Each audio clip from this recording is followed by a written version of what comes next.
Hello, everyone.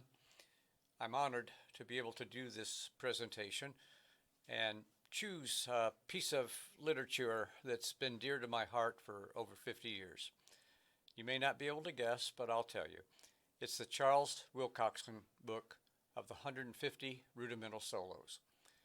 One of the solos in this book that I've enjoyed teaching the most over the many years is solo number 19. And I'm going to use this solo along with something that I developed teaching in relation to the Wilcoxon book and see if I'm going to be able to tie it all together for you, and I hope you'll find that I can. So the essence of what I hope to teach to you is called the 6 propers of rudimental drumming. The first is rhythm, the second is stickings, the third is dynamics, the fourth would be ornaments, the fifth would be continuity, and last would be speed. So I'm going to go back to solo number 19 in the Wilcoxon book, and I'm going to present the rhythm to you without stickings, without dynamics, without ornaments, just the bare bone rhythm. And as I play that, I'll keep it very quiet on the snare drum head so that you'll be able to hear me counting. So here I am at the beginning. 1 and 2 and 3 and 4 and 5 and 6 and 1 and 2 and 3 and 4 and 5 and 6 and 1. Right? Now removing the towel.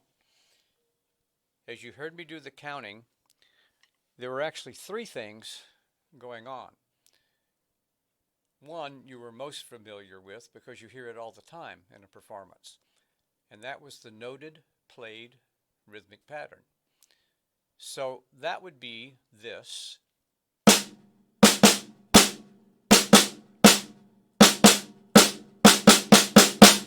But the solo's in 6/8 time. Because it's in 6/8 time, that means that the 8th note is the pulse of the solo. So according to the tempo that I was just playing, the pulse is going along like this. 1, 2, 3, 4, 5, 6. 1, 2, 3, 4, 5, 6. The second thing that is going on in addition to the rhythmic pattern that you heard is called the unit. I call it the unit, okay? So the unit I define as the smallest practical division or subdivision of the noted rhythmic pattern or the pulse. So I'll come back to a sound that isn't interfering here, and I'll play the unit count, which is the 16th note. And the 16th note would be counted like this. 1 and 2 and 3 and 4 and 5 and 6 and. The pulse is going along, as we stated, like this. 1, 2, 3, 4, 5, 6. So I'll put the 2 of those together. 1 and 2, 3, 4, 5, 6. Now we have the noted rhythmic pattern that has to be played. So that'll be like this when I put all 3 of these together.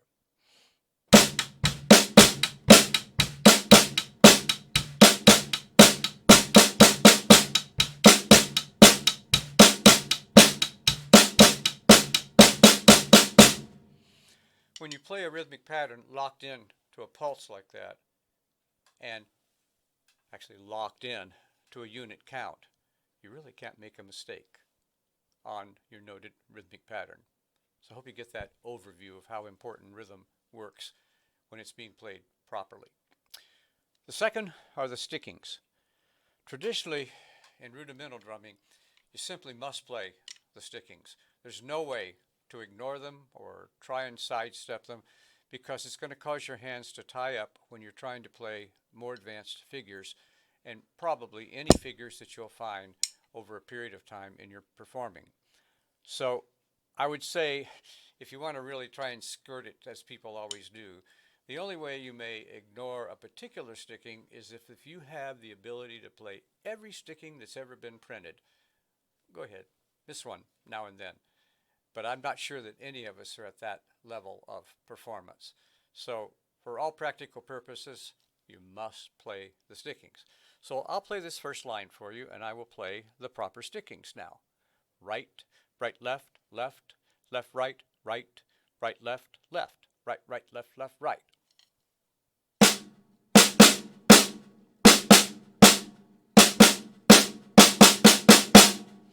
That establishes the sticking pattern. The third aspect of proper rudimental drumming are the dynamics. The dynamics for a solo unaccompanied snare drum occur at three different levels. The first is a solid double forte. That would be the accents. So you have to establish what that level is going to be. The second would be the unaccented principal notes. Well, you can define the volume level of those principal notes by just playing a series of notes that are going to be the sound of your principal notes. Like, for instance, those last 4/16 notes in the first line. And they're going like this. Or with their stickings. Okay, so we don't have grace notes. That's going to come up onto the ornaments in just a second. So I have this now.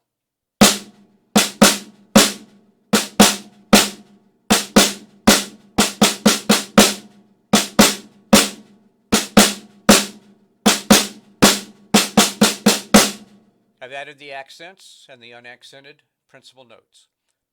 We're moving along. So now I'm going to come to the ornaments. This is the favorite part. The ornaments would occur as the two grace notes in this particular solo, and these two grace notes can be defined as a rough or a drag or a three-stroke roll. Three different definitions for it. So I will take any one of the definitions you'd like to use, but the sound is first going to be the traditional 30-second notes. So when I play the 30-second notes, I'm going to lay them right on top of the 16th note counting. So remember, my counting is going to be 1 and 2 and 3 and 4 and 5 and 6 and you're going to hear me put the 30-second notes right on top of the 16th note counting. 1 and 2D and 3 and a 4 and 5D and 6 and a 1 and 2D and 3 and a 4 and 5 and 6 and. How much more mathematical could it be than that? People have been confused looking at that figure and those rhythms probably for all the years that I've taught. So if you hear this demonstration, realize there is absolutely no reason for confusion if you'll use my counting example. And mine was mathematically exactly right. If I go faster, it would sound like this.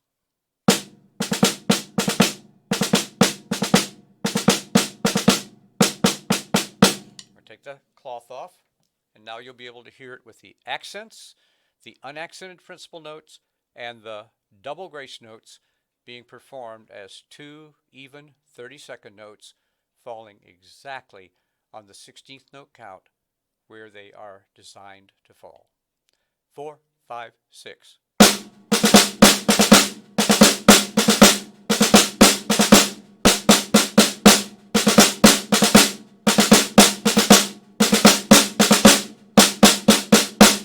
Now the nature of this presentation is not allowing me to go into a depth of intricacy of how I describe all of this. So I'm just going to have to perform the three other types of grace notes defining the rough or the drag or the three-stroke roll that can be applied to this particular solo, and I hope you'll enjoy it.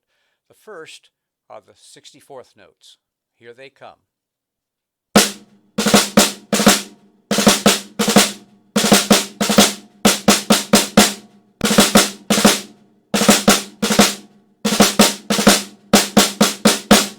And I want you to know those are as mathematically perfect as the 30-second notes that were being laid down before.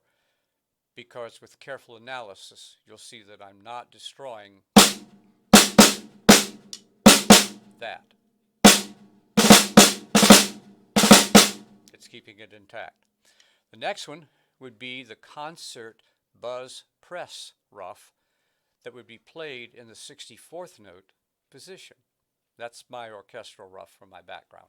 So that would be this. And I'm going to move off the center of the drum just a little bit to get a better articulation. Here's this.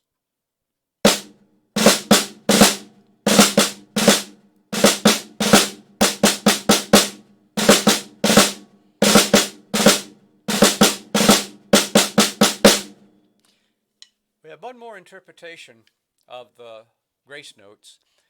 It's my favorite, and it's the one that has mind-boggled, confused, and enticed my students and other professionals that have heard me play it for years.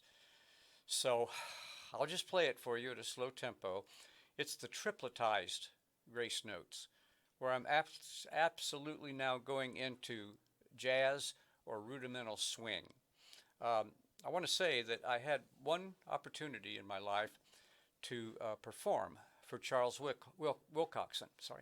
It was back in the 1960s, the mid-1960s. I was a freshman at Oberlin College Conservatory of Music, and I said mid. It was actually about 1962.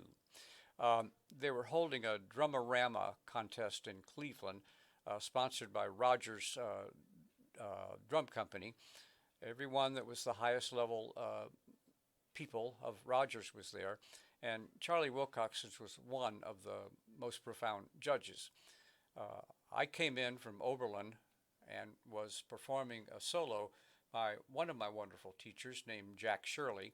It was called the Michigan Champion, and I won't go into the details about that, but I did win for the state of Ohio.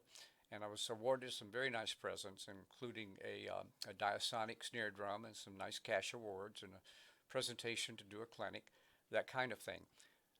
So Wilcoxon and I had a very nice conversation about his interpretation of the grace notes as he moved on into his advanced swing solo book. And he was able to confirm with me, as I was playing the Michigan Champion, that he was absolutely enthralled by the sound of those grace notes, because it was the sound that he was hoping people would produce in the advanced Wilcoxon book. And I've taught the advanced Wilcoxon book with this tripletized version of the grace notes all my teaching career. So here it is for you. Hope you enjoy it.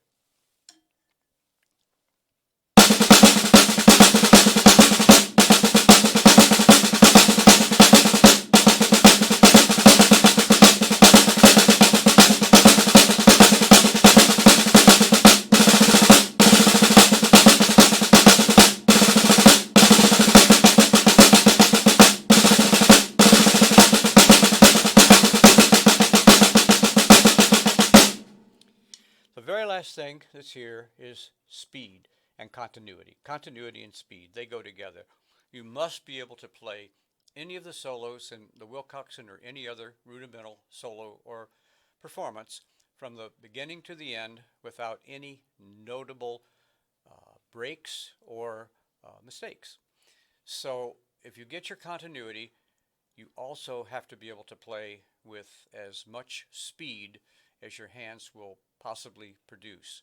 So I'm going to give you a quick example to conclude here with the 32nd note grace notes, the 64th note grace notes, the buzz press, and the rudimental swing. It'll only take a second because I'm just going to play the solo straight through. Hope you enjoy it.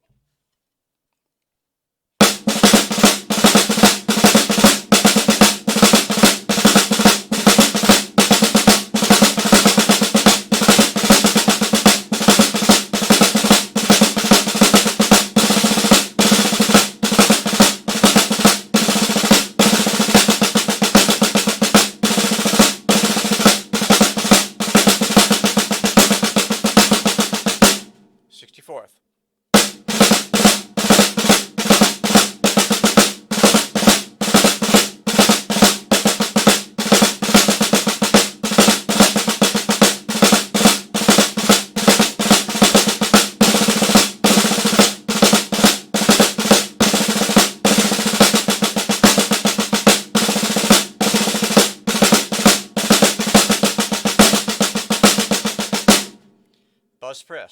64ths.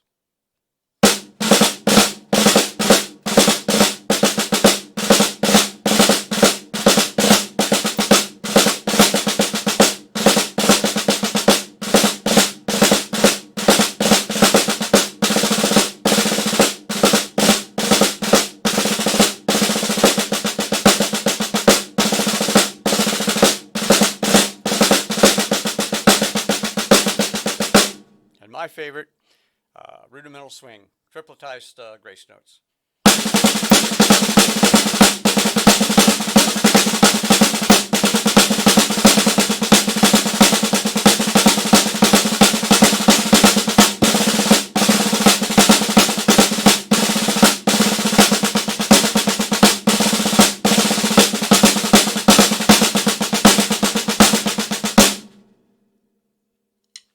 Thank you, everyone.